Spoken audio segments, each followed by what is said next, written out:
This is probably one of those gospel readings where we catch Jesus in a bad mood.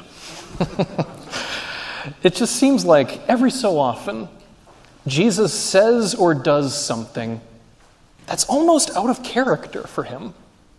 You know, he has made it very clear that patience is important. And he has also talked about how important the family is. And yet, in the gospel reading today, the disciples need to follow him so urgently that they can't go and say goodbye to their parents. So what's up with that? Well, on the one hand, I think Jesus is just being a little more stern with his disciples than usual. I think that's part of it.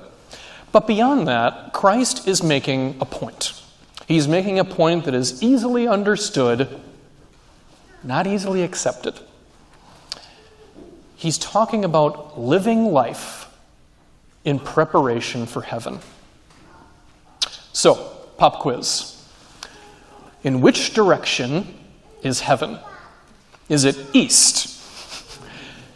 Is it north? Are people at Immaculate Conception closer to heaven than you guys?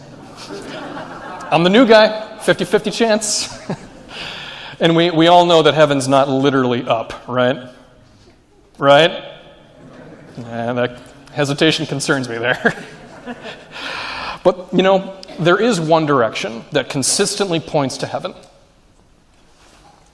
Forward.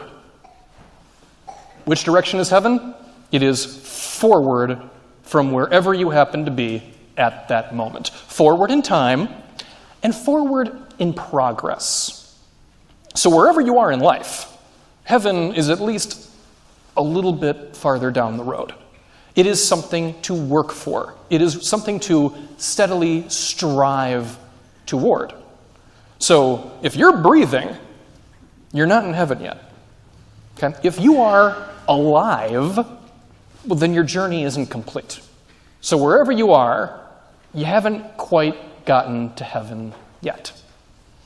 And if heaven is something to work for, kind of like a pilgrimage, we're only going to make progress in that, effectively anyway, if we choose to focus on getting to heaven. If we choose to focus on what is right and just.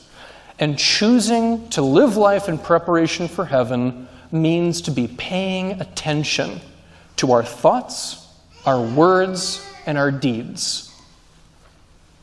Are they in line with Christ's actions and teachings?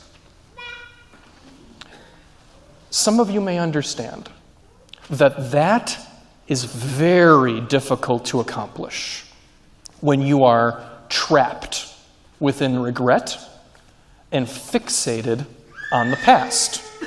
Now, don't get me wrong. Reflecting on the past is a very good thing. Yay, past. You got to reflect on it. You got to appreciate it. You got to care about it.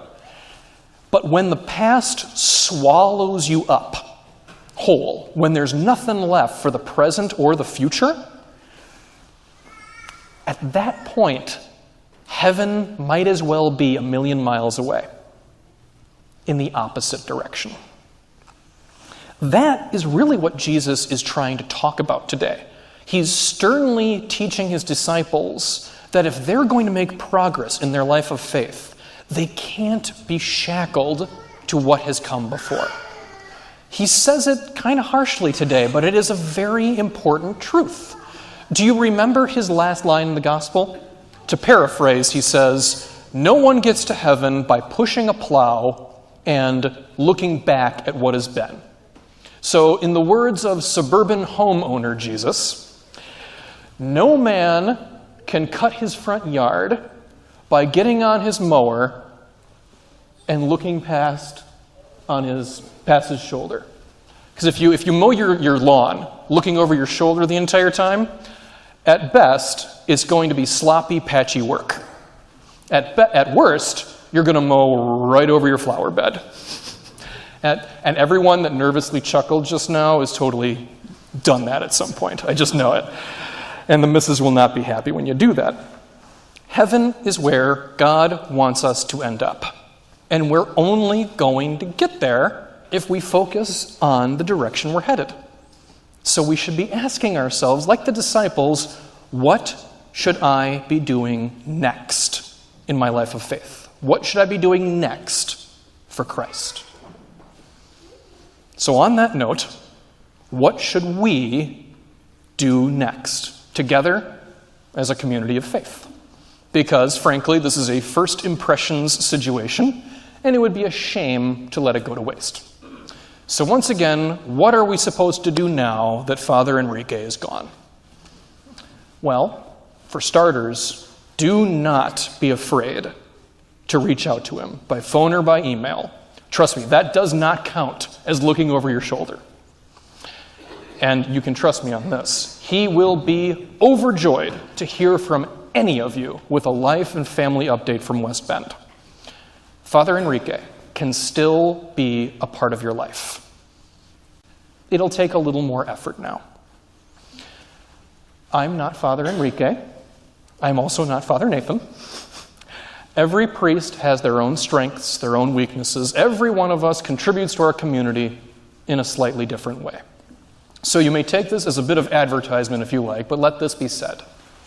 For all of my failings and flaws, which you'll figure out sooner or later, I suppose, I have always had an ability to take the pain and confusion of other people seriously.